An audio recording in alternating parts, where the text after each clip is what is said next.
Hey folks, today we're going to be discussing the differences between copyright and trademark. Just a quick disclaimer to say that I am not an IP professional. If you do require intellectual property advice, please do seek out professional help. So what is copyright? Copyright is there to protect your original creative works. You can't copyright an idea. You can copyright things like literary work, dramatic works, musical and artistic work, as long as they are in a tangible form. And what do I mean by a tangible form? Well, things like books, film recordings, websites, software, photography, paintings, or graphic design elements like business cards or brochures. Having the copyright then gives you the exclusive rights to perform, distribute, make copies of, or even make adaptations of your original creative work. Here in the UK, there is no requirement to register your copyright. It just happens automatically as soon as the work is created. This may be different in your location, so please check with your local copyright office or intellectual property office to get the full facts on how copyright is assigned in your country. Protection on copyright generally lasts for the lifetime of the author plus 70 years. Again, this may be different in your country, so please check. Once you have created your work and the copyright is assigned, you then have permission to use that little copyright symbol, the little C inside the circle, along with the year that the work was created. However, there is no requirement to use that little C symbol. The copyright still remains with you at all times. So let's move on to registered marks. There are two types of registered marks, and both of these can be used to protect the sale of products or services for a business. The first is the trademark, which is used to protect goods or products, and the second is a service mark, which you would use to protect services that you provide. Generally though, people tend to use the term trademark to cover both a trademark and a service mark. For the purpose of this video, I will be using the term registered mark, which covers both. Examples of things that can be covered by a registered mark would be a company name, a slogan, a sound, a colour, and a logo. Once you have that registered mark, you have the exclusive rights to use that mark with your product or service. It allows you to stop other companies, businesses, or organizations from using a similar mark to promote or sell a similar product or service.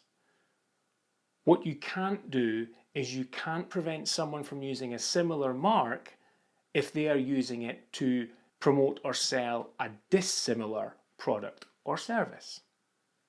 Let's look at this example of two logos. One for Sun Microsystems and the other for Columbia Sportswear.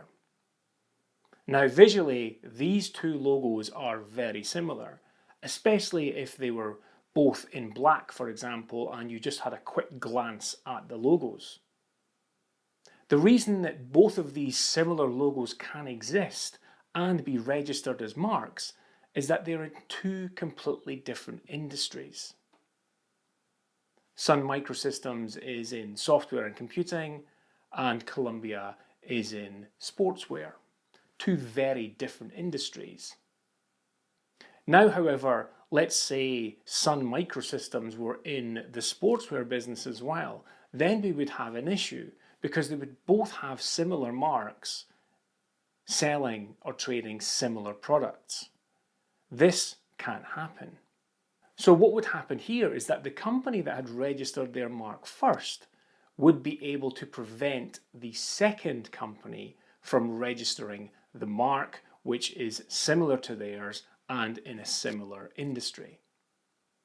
In its simplest form, registered marks are there to help the consumer differentiate between brands and the products and services that they sell. If when you try to register a new mark, the Intellectual Property Office will look at existing marks, and if they feel that by registering your mark, this may cause confusion for the consumer when they are looking to buy a product or service from someone who is in the same industry as you, they will deny you that registration. Once you have registered your mark though, you can use the little R symbol inside the circle next to your logo or your brand name. Unlike copyright, registered marks can last indefinitely, but they do have to be renewed every 10 years.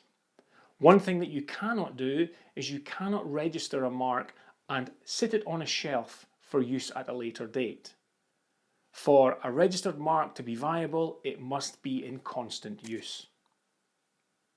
So those are the main differences between copyright and a registered mark, or as I've mentioned earlier, most people just use the term trademark.